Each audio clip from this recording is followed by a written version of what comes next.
thanks so much for joining us. This is exciting because I think I actually fit the profile of the individual that you're going after. So let's kick this off, give you some bragging rights, tell everyone in our audience what is Women Who Code all about, and tell us a little bit about what got you motivated, what triggered you to start this. Yeah. So I get to do Women Who Code every day. Women Who Code is the largest and most active community for diverse technical women in the world. And when I say that, we are serving close to 300,000 members in 134 countries with an average of 5 free technical events every single day throughout the year. So we are deeply dedicated to access and providing this programming for technical learning, upskilling, and career development, all for free or scholarship accessible to our community. And this became something that was just really important to me because while I was always interested personally in women's empowerment, I moved out to the Bay Area a few years into my career, and I'd had a really strong, more traditional career path to that point, and I hit a little bit of a wall, and I had to actually learn to code. Well, I didn't have to. That was a decision that I made to learn to code, to really understand the tech space and get more deeply involved in it, understand the capabilities. And what I realized was a couple of things. First, I loved spending time with smart women who were talking about and building technology. And second, that women were deeply underrepresented at the senior and executive levels, and that was a gap that nobody was talking about. And as Women Who Code was getting started, this amazing conversation about teach girls to code, teach women to code was happening in the media. There were organizations that were working towards it, but we were this community of brilliant women already in the industry who were ambitious. And one of the things that we were coming up against every single day in our careers was this bias against having to prove your skill level, this view of being actually more junior than you in fact were. And that's when it really hit me. This fun thing that we're doing is actually critical. It's a critical voice, and it is actually the fastest and easiest way to create greater equality in the workplace for women and girls is to invest in the talent in the industry today. Yeah. So, it's no surprise to anyone that about 33% of on-demand jobs, according to the National Labor Exchange, are technical in nature. Mm-hmm. Engineers, software architects, et cetera. How do companies actually partner with you? Tell us a little bit more about that. Yeah, so we work with companies to elevate their profile inside of or to our community. But the important thing is that you're actually becoming of the community and investing in the community. We're doing hard work. We're supporting women all over the world to stay engaged in their career, develop a sense of belonging, overcome imposter syndrome, and build pure technical skills. And you can't come to this audience and say, join my team now, I'm the best company to work for. You actually have to let them know why you're an exciting company to work for, and you have to show them that you do care about diversity, equity, inclusion, and belonging, because technologists have their pick of companies that they can go work for right now, and those top skilled technologists are being hit up in that way. Come work for me right now, by 30 companies per week, probably. Per week. Yeah. And so what's really important is for our community is to hear and see your commitment and learn about the programs that you're doing inside of your organization and meet some of the talented technical women inside of your organization that love their job, and that could be who they're going to work with, and that's the problem that they're going to work to solve, and that is how you end up getting people interested in actually coming to work for you. So I'm going to give you bragging rights. Brag a little bit. How many women have you actually placed in technical roles?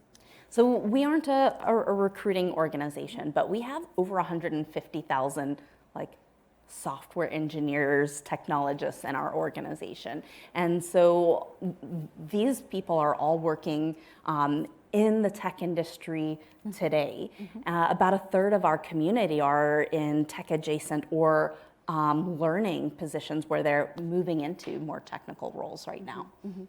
Now let's flip the coin a little bit. You already mentioned this, but I think we all know, me included. It's funny because I'm still in Silicon Valley, but women who do study computer science or some technical role tend to leave technical careers roughly around 10 years after they've started. So what kind of policies or initiatives have you seen sort of best-in-class companies put in place in order to encourage women to continue to pursue technical careers, right? Because you're not going to solve the problem just by recruiting and placing people if they're going to leave your organization anyway. Yeah, so when companies come to me and they're like, I need to hire, but they're not thinking about retaining their talent that's in the industry, or in their company, and how to see them elevate inside of their organization, my heart gets a little bit sad. So actually, the most important thing you can be doing right now is investing in the teams and the talent that you have inside of your company. And I can actually talk about this all day long if you want, but some of the things that you really need to be doing is helping women to understand what their path is inside of your organization and what they need to be doing, transparency, what they need to be doing to achieve that next position. And what you tend to see women do is wait until they have all of the skills, or I often see actually doing the job before they actually go for that promotion.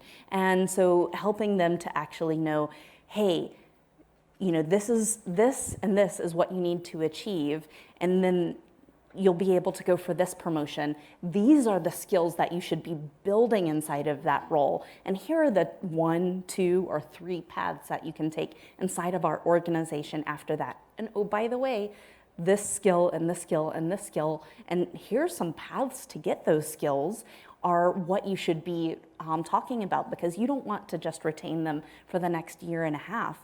You want to help them envision a path inside of your organization, and not just envision it, but actually have clarity around how to get there. You heard Ashu talk this morning, and also Mike Bertolino, about how upskilling is a continuous journey.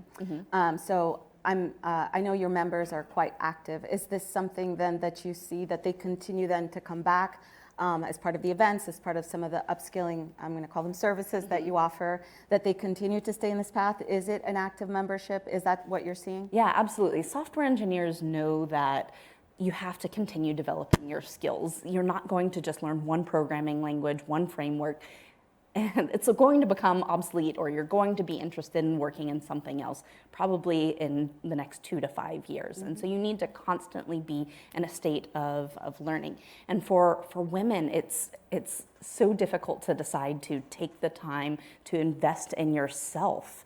And so women at Women Who Code were deeply dedicated to access. And when we were in person, we said, we want to provide free food at our events, because we don't want you to decide between dinner and taking the time to invest in yourself learning this programming language.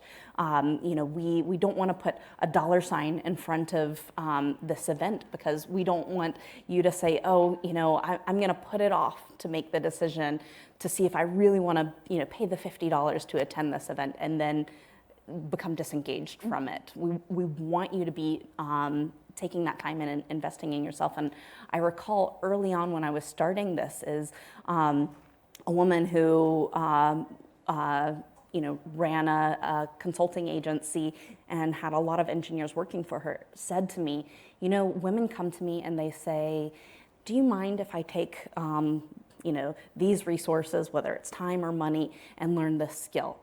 And you're always under a deadline. Her instinct was always to say no. And men would come to her and say, I spent all Wednesday, this is my new skill.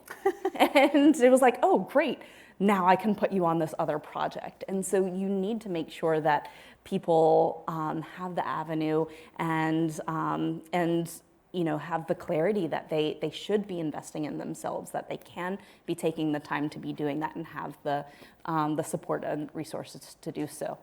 Are you seeing any differences? You talked about having members in 130 countries. Do you see any differences globally in terms of women in tech in Europe, in Asia, in Latin America versus the United States? Yeah, there's, of course, differences and similarities across different worlds. For example, when we talk about women dropping off at the 10-year mark, can you still hear me? No. Okay. When we talk about women stepping out of their technical roles around that 10-year mark, it's different in different countries. So in India, that might look like 8 years. In China, if you haven't hit a leadership role by the age of 32, you're unlikely to do so.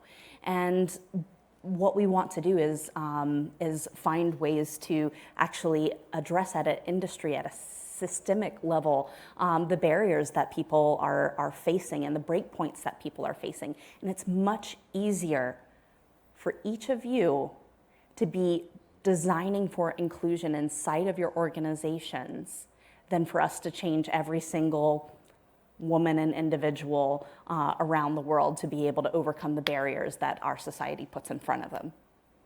I believe in practical advice, and shameless plug for the podcast. Where do you see companies getting stuck? Where are the pitfalls? How do they get started? I mean, I doubt there's any company out there isn't looking to hire women, especially into technical roles. Mm-hmm. But if you were to give 3 pieces of advice to companies, what would they be? Yeah. For hiring, first, make sure you're examining each breakpoint in the pipeline for designing for inclusion. So if you realize that you're getting 95% male applicants, maybe you should be, also shameless plug, posting on Women Who Code's job board. If once you're going through the hiring process,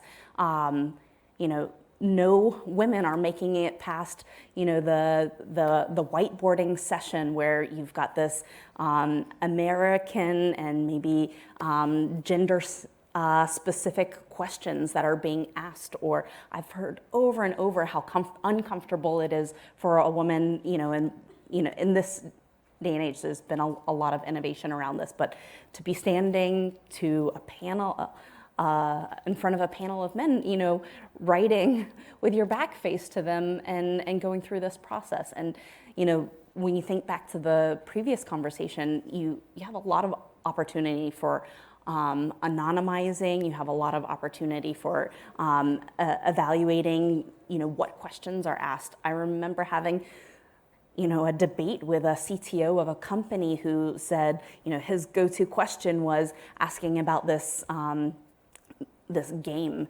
And, I had this woman who was next to me, and she was from India, and she was a brilliant software engineer. I was like, I've never played that game before. Mm-hmm. And so in this interview, this individual was expecting someone not only to go through the stress of talking through the problem, but also having to understand what the problem was. And so they were not designing for equity in the most simple ways. And then again, when you're going through the hiring process, in the offer process, I recall a woman from Women Who Code who said they had a man and a woman in the kind of final offer phase, and both of them asked for more money. And when the woman asked for more money, the team was like, she's missing this and she's missing that. And the Woman Who Code member who's telling me the story was sitting there thinking like, neither of them are perfect. They both have skills that they need to develop. But the response to the man who'd asked for more was like, oh, yeah, we need to give him more if we want to get him to join the company. Oh, she's missing this from her resume. Should we go back and give it to her? Mm-hmm. And so I think that's, again, going back to the the last talk where she said, have an ally in the room who can say, you're using a gendered perspective here in this negotiation process, and that's an opportunity for creating greater inclusion. Because you know what, when you end up hiring both of them, and 6 months later, she finds out she's making less money. She literally knows she is less valued at the company. It costs $190,000 to replace that skilled engineer at your company. And that doesn't include the opportunity cost of her actually building technology while at your organization. So you can solve for some of these things just early on in the hiring process. Now let's flip it, because I also want to give practical advice to women in the audience, both here and online. We hear repeatedly that women typically will not claim a skill, or they will not claim experience that they haven't truly mastered. Whereas typically men, on the other hand, and we could learn from this, tend to be a little bit more bold about what they're going to claim that they know. And then there's the other aspect that you could play out in terms of the ongoing struggle with imposter syndrome.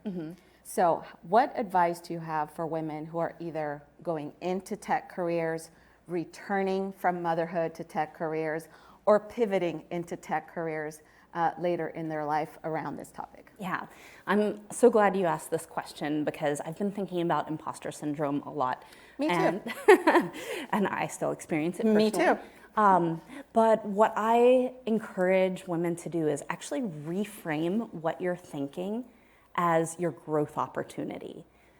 Unless you want to be feeling pretty stagnant, you should always be feeling some level of imposter syndrome, because that is what you still have to learn in the role. Because I promise you, nobody gives out promotions and opportunities and roles. They see that potential in you, and they know that you have the ability to grow in that role.